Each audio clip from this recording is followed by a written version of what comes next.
One of the things I love to point out to visitors to St. Louis is all the wonderful brick homes we see in our neighborhoods. I like to point out to them the variety, see the craftsmanship, the colors, the work that went into these wonderful constructions, and just neighborhood after neighborhood filled with these beautiful residences. And I've also noticed walking around our area what happens when one of these lovely homes is neglected for a long period of time. You see the walls begin to bow outward and some of the bricks breaking and falling from their place. And the only thing that can be done in a situation like that is literally to take the building down brick by brick and then to rebuild it a little at a time and to reset the bricks in place. I mention this because we find in different books of the scriptures references to the day of the Lord, the kingdom of God, the kingdom of heaven, the world to come.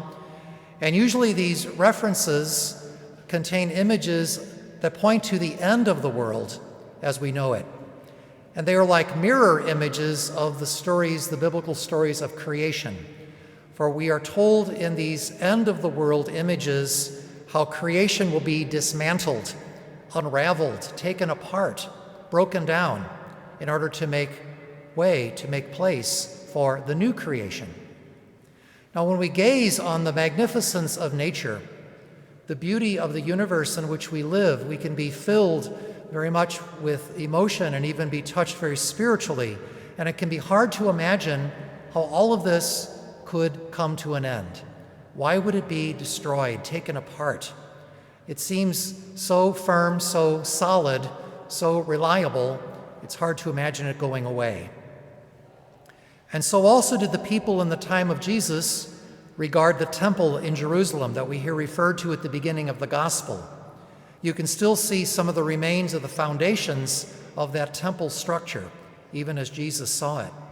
Foundation stones that are between 2 and 5 tons each in weight, some of them 40 feet long, 4 feet high. This house of God set so firmly on the holy mountain, what could be more solid? And yet Jesus describes today in the gospel how it will all come down. We know from history that the Roman army invading Jerusalem in the year 70 set fire to the temple building. It collapsed on itself, and they simply pushed the stones one after the other into the valley below, becoming rubble. But we think of the universe and its stability, its reliability, but that reliability of the universe is also in its changes, like how we went from summer to winter in just a day. The reality of life is the cycles of birth and death and rebirth, again and again. This reality of this constant change, this dying and rising, finds its place in our faith in what we call the Paschal mystery, the death and the resurrection of Jesus. The death and resurrection of Jesus was once for all, but we participate in it again and again and again. First of all, through our baptism, in which that Paschal mystery takes place in us sacramentally. We die and rise to new life with the Lord, as I mentioned last Sunday. And we are baptized into his death, so that just as Christ was raised, we might live in the fullness of life, in the new life that Jesus offers us. And also, every time we gather for Eucharist, we hear often these words, when we eat this bread and drink this cup. That is, when we participate in eating and drinking the resurrected body and blood of Christ, we proclaim and we participate in his death and his resurrection. So the day of the Lord that the prophets spoke about is really the Lord's Day, Sunday, every time we gather together as the church. We die and we rise with Christ. Something is let go of and something is given to us. Hopefully, as we participate week after week, it's not just simply the repetition of a ritual, but something new is coming to birth within us, even as we have learned to let go of something. This we that I'm speaking about, the we that is constantly dying and rising again with Christ, is the whole church. It's our local church, it's our parish, it's our family, it's ourselves individually. All of us participate in this Paschal mystery.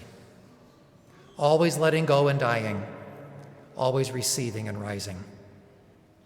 The scriptures today ask the question about a point in time and a place. When will this take place? And where will this take place, this day of the Lord? But Jesus' answer is not about a specific time or a particular place. Jesus reminds us again and again, it takes place here and now. The kingdom of God is among us. And so the prophets and the apostles speak in tones of importance and urgency because it's right now within our grasp. But it is not a time of fear. It's not a time of anxiety, but rather a time of vigilance and of prayer.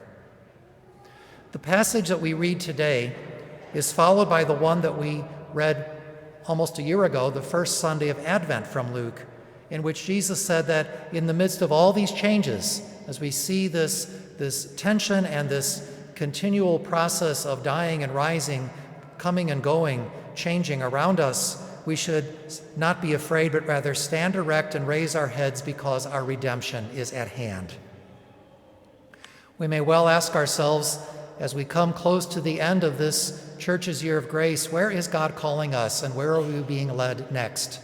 What is it in each of our own lives and in our lives as a community, lives as a whole church? What are we to let go of so as to receive the greater gift that God has in mind for us?